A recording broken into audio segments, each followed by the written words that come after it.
እቲ ኣብ ማሕበራዊ ሚድያ ኣዘራረብ ዛዕባ ጉዳይ ፈጢሩ ዝነበረን ንኹሉ ሰብ ኣገሪሙ ዝነበረን ንመብዛሕትኡ ኤርትራውያን ነበርቲ ጀርመን ድማ ኣብ ዝለዓለ ፍርሕን ጭንቀትን ሻቅሎትን ኣብፂሑ ዝነበረ ፍጻሜ ክልተ ኢዳ ተቆሪጹ ኣብ ጽርግያ ዝተረኸበት ንእስቲ ኤርትራዊት ሓፍትና እዚ ከይኣክል ድማ ወዲ 3 ወርሒ ውላዳ ኣብ ኣፍ ደገ ቤተ ክርስቲያን ተደውሪው ድሕሪ ምርካብን ካብዚ ሓሊፍ ድማ ኣብቲ ሓደጋ ዝተፈጸመሉ ቦታ ድሕሪ ምእላሽ ረይሳ ብዘይ ርእሲ ዝተረኸበሉ ኩነታትን ፖሊስ ጀርመን ሎሚ ሓፈሻዊ መግለጺ ኣውፂኡሎ። ስድራ መዋቲት ናብ ጀርመን ኣምሪሖም ዝብል ሓበሬታ እውን ኣሎ። ገበነኛታት ተታሒዞም ፍርዲ ተዋሂቦም ፍርዲ ንኽሰምዑ ድማ ናብ ጀርመን ኣምሪሖም እናተባሃለ እዩ። ብተወሳኺ ድማ መንግስቲ ጀርመን ተረኪቦ ዝነበረ ወዲ 3 ወርሒ ህፃና እውን ናብ ስድራ መዋቲት ተመሊሱ ወይ ድማ ተረኪቡ ዝብል ዝርዝር ሓበሬታ እውን ኣሎ ማለት እዩ። ነዚኦምን ዝኣመሰሉን ሓበሬታታት ኣለውና ንምክትታልና ሓቢርኩና ንምጽናሕ ነዚ ቻነልና እዚ ሓድሽ ዝኾንኩም ሳብስክራይብ እናወልኩም ኣባላትና ድማ ላይ ሼር እናወልኩም መደባትና እስካብ መወዳእታ ሓቢርኩምና ጽንሑ። እቲ ኣብ ማሕበራዊ ሚድያ ዘራረብ ዛዕባ ጉዳይ ፈጢሩ ዝነበረን እስካብ ሕዚ እውን ዘሎን ንኹሉ ሰብ ሕቶ ኮይኑሉ ዝነበረን ፍጻሜ ኣብ ጀርመን ዝተገበረ ማለት እውን ክልተ ኢዳ ተቆሪጹ ኣብ ጽርግያ ዝተረኸበት ኤርትራዊት ሓፍትና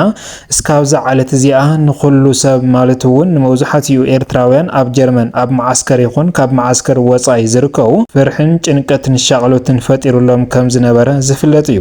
እዚ ሕማቅ ፍጻሜ እዚ ድማ ብዝተፈላለየ ማሕበራዊ ሚድያ ማለት እውን ብልዑል ተኸተልቲ ዘለውን ተቐባልነት ረኺቡ ንብዝሕ ዝበለ ግዜያት እውን እንዳተዘርግሐ ከም ዝጸንሐ እውን ዝፍለጥ እዩ ማለት እዩ። ክቡራ ሰማዕትና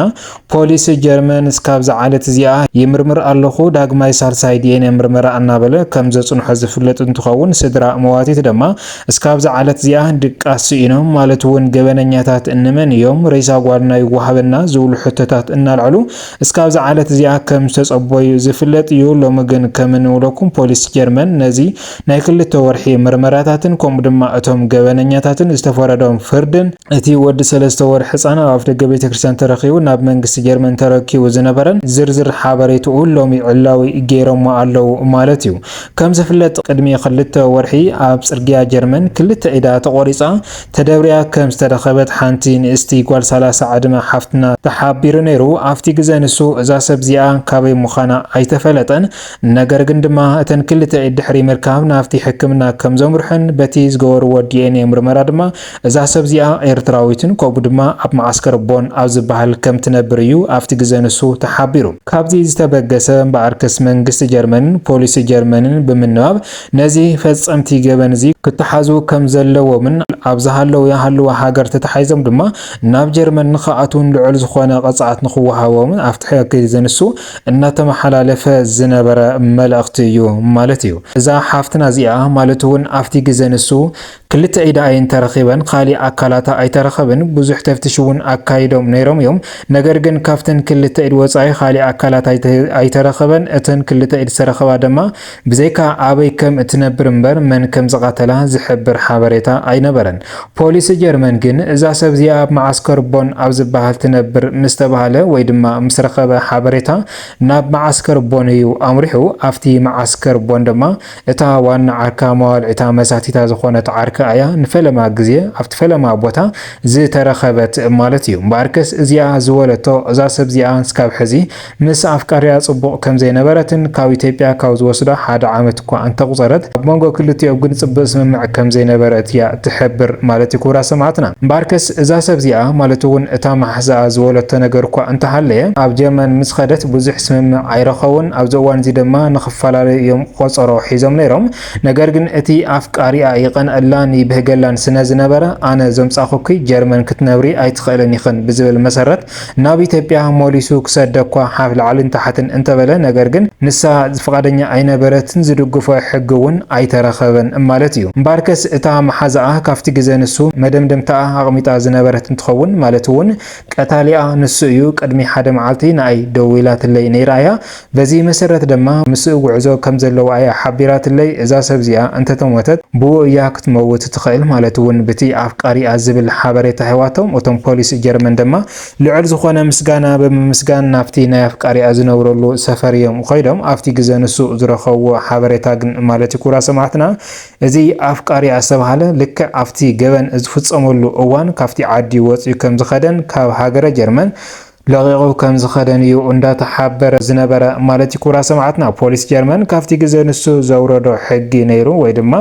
ዝውፅኦ ትእዛዝ ነይሩ እዚ ሰብ እዚ ኣብ ዝሃለየ ሃሊ ተታሒዙ ናብ ጀርመን ንኽኣቲን ኣብ ጀርመን ድማ ልዕል ዝኾነ ቅፅዓትን ስጉምትን ንኽውሰደሉ እንዳተሓበረ ከም ዝነበረ ዝፍለጥ እዩ ካብዚ ብዝተበገሰ እምበኣርከስ ክቡራት ሰማዕትና ፖሊስ ጀርመን ዳግም ናፍቲ ሓደጋ ዝተፈፀመሉ ቦታ ብምኻድ ካብቲ ቦታ 132 ኪሎ ሜትር ርሒቑ ኣብ ዝርከብ ሬሳ ብዘይ ርእሲ ከም ዝረኸበ እዚ ዜና እዚ ናብ ማሕበራዊ ሚድያ ምስ ወፀ ድማ ንኩሉ ሰብ ተስፋ ዘቁረፀን ንኩሉ ሰብ ዘጨነቐን ፍጻመ ከም ዝነበረ ዝፍለጥ እዩ ማለት እውን እዛ ሓፍትና እዚኣ ገበን ኣይነበራን ምንም ፍጻመ ሕማቕ ፍጻመ እውን ኣይነበራን የኢዳን እግራን ርእሳን እናተባሃለ ተቆራሪፁ ክትርከብ ከላ ክንደየናይ ዝኣክል እምሮ ወዲ ሰብ ከም ስትንክፍን ናይ ሰብ ጭከና ኣበይ ከም ዝበፅሕን ዘረድአካ ነገር እዩ ማለት እዩ ኩቡራት ሰማዕትና በኣርከስ እዛ ሰብ እዚኣ እስካብ ዝዓለት እዚኣ ዳግም ዲኤንኤ ምርመራ ይግበረላ ኣሎ እናተባሃለት ከም ዝነበረ ዝፍለጥ እዩ ፖሊስ ጀርመን ግን ምስቲ ሎሚ ኣውፅዎ ዘሎ ሓፈሻዊ መግለፂ ዝበሎ ማለት እዩ ኣብዚ ሬሳ እዚ ወይ ድማ ኣብዛ ናይ ሓፍትና ቅትለት ዝተሳተፉ ሰለስተ ሰባት እንትኾኑ ካብቶም ሰለስተ ሰባት ድማ እቲ ሓደ ኣፍቃሪኣ ተታሒዙ ከም ዘሎ እዩ ፖሊስ ጀርመን ሎሚ ኣግፅዎ ዘሎ እቲ መግለፂ ማለት እዩ ካልኦት ኣካላት ድማ ከም ዝመፁን ብፍቃዶም ድማ ናብ ብሕጊ ኣካላት ተዝኸዱ እናተባሃለ እዩ እንዳተሓበረ ዘሎ ማለት እዩ ክቡራት ሰማዕትና እዛ ሰብ እዚኣ ግን ማለት እውን እዛ ክልተ ኢዳ ተቆሪፃ ተደብሪያ ዝተረኸበት ኤርትራዊ ሓፍትና ግን ካብ ኢትዮጵያ ካብ ትኸይድ ሓደ ዓመት ዘይመልእ እንትኸውን ክስተቃተለትሉ ድማ በፍቃሪያ እዩ እቲ ህፃን እውን ናብ ኣፍ ደገ ቤተክርስትያን ከብፅሓ ዝኸኣለ እቶም ካልኦት ሓገዝታ እዮም ማለት እዩ ክቡራት ሰማዕትና